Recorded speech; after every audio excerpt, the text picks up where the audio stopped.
Hi everyone, I'm Miss Nostalgia. Welcome to my channel and my very first video. So today I'm going to take a look at the 1/6 scale Kawasaki Ninja H2R, the sound in this model by XLG. I purchased this from Beans Moto Booth, and I'll put a link in the description just to let you know this video is not sponsored in any way. So this Ninja H2R comes in both gold and green. The green version retailed for $119, and I also had a new customer coupon, so I ended up paying $109 and also got free shipping. The golden version was a bit more expensive. It was $159. And as of this posting, they still have the same pricing, but there is a notice on the site that the prices may soon increase due to tariffs. So the packaging is pretty cool. My box, it got a little beat up in transit, and it came in a fairly thin shipper. But, you know, having pristine packaging, it's not something that's important to me personally, as long as the contents are not damaged. So upon opening, the first thing I noticed was my instructions are not in English. So I'm going to have to go onto the website and get the English version. But this is like, it seems really simple. You probably don't even have to do that.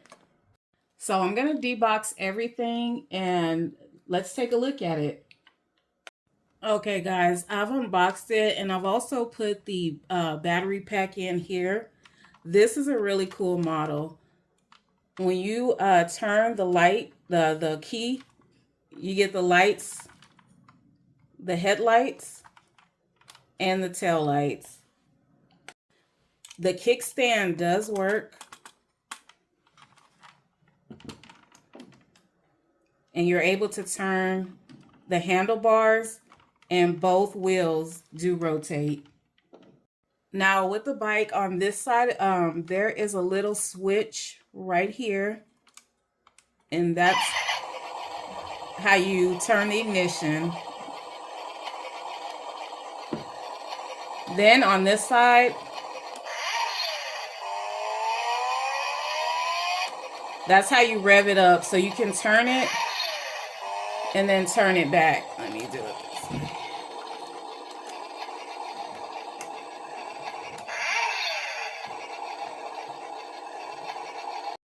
And then when you want to turn the engine back off, you just click the same little switch. And in order to make the wheels rotate, the back wheel do the rotate, and also for the smoke effect, you have to have it on the stands. So let's put those on. So looking at the dropper, it's really small. It does not hold a lot of water. I did look at the English instructions. It does not suggest putting in more than what comes in this dropper. And then you just lift up the tank and squeeze it in.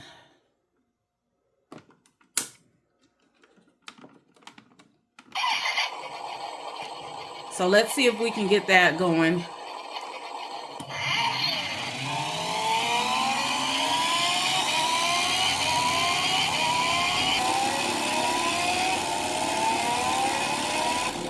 And as you can see, we have a problem because I'm not seeing the smoke effect.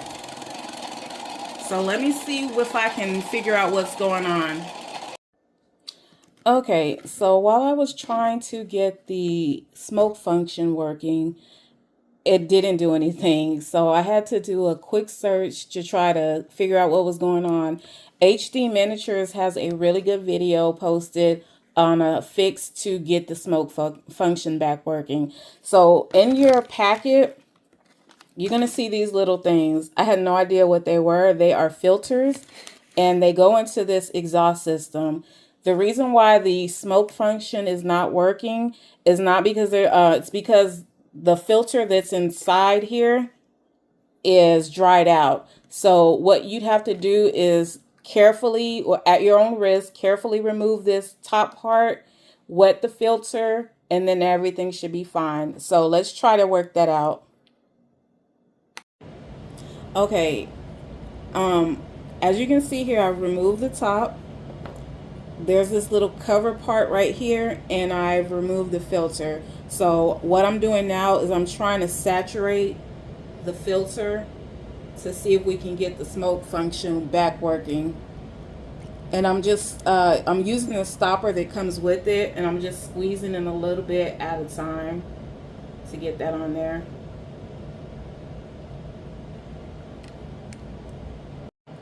Okay, so this is pretty saturated. I'm gonna put it back together and see if that gets the smoke function working again.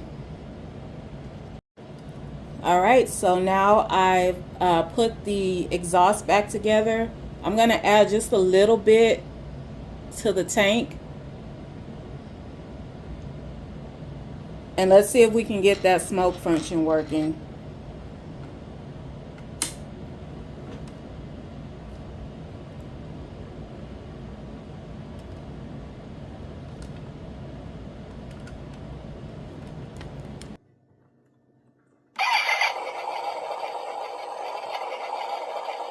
And I'm gonna hold on to this because I don't want it to take off and start rotating.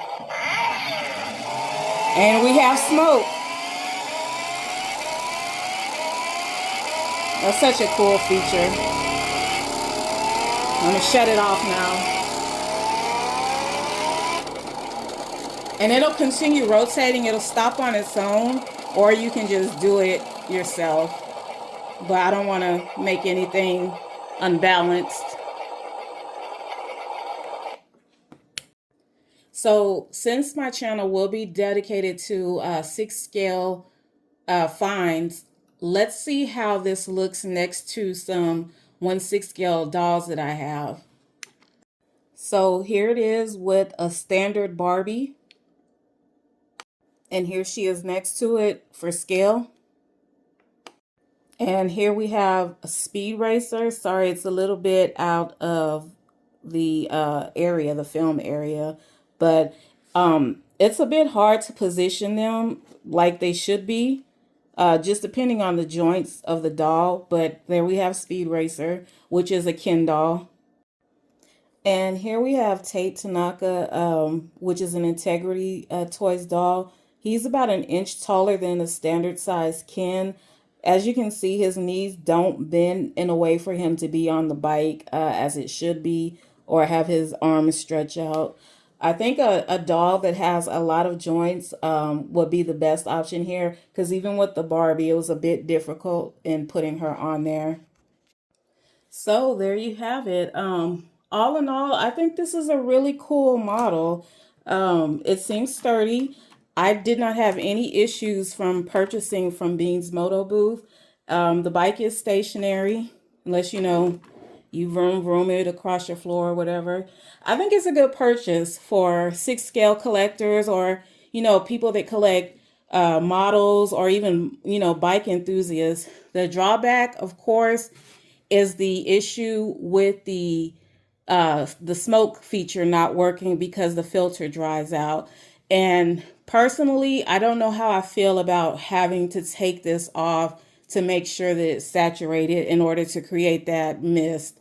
That's not something I want to do often, because you do run the risk of removing the wires that are attached in there. So I think it's a good purchase, especially if you want it for display or for diorama purposes. But if you're going to continuously use that smoke function, just beware that that's an issue with it. So thank you for watching my video. And remember, if you liked it, to please like and subscribe. Also, take a look at the video posted by HD Miniatures if you want to go with him step by step as he shows you how to fix that smoke function. And remember, guys, never stop playing.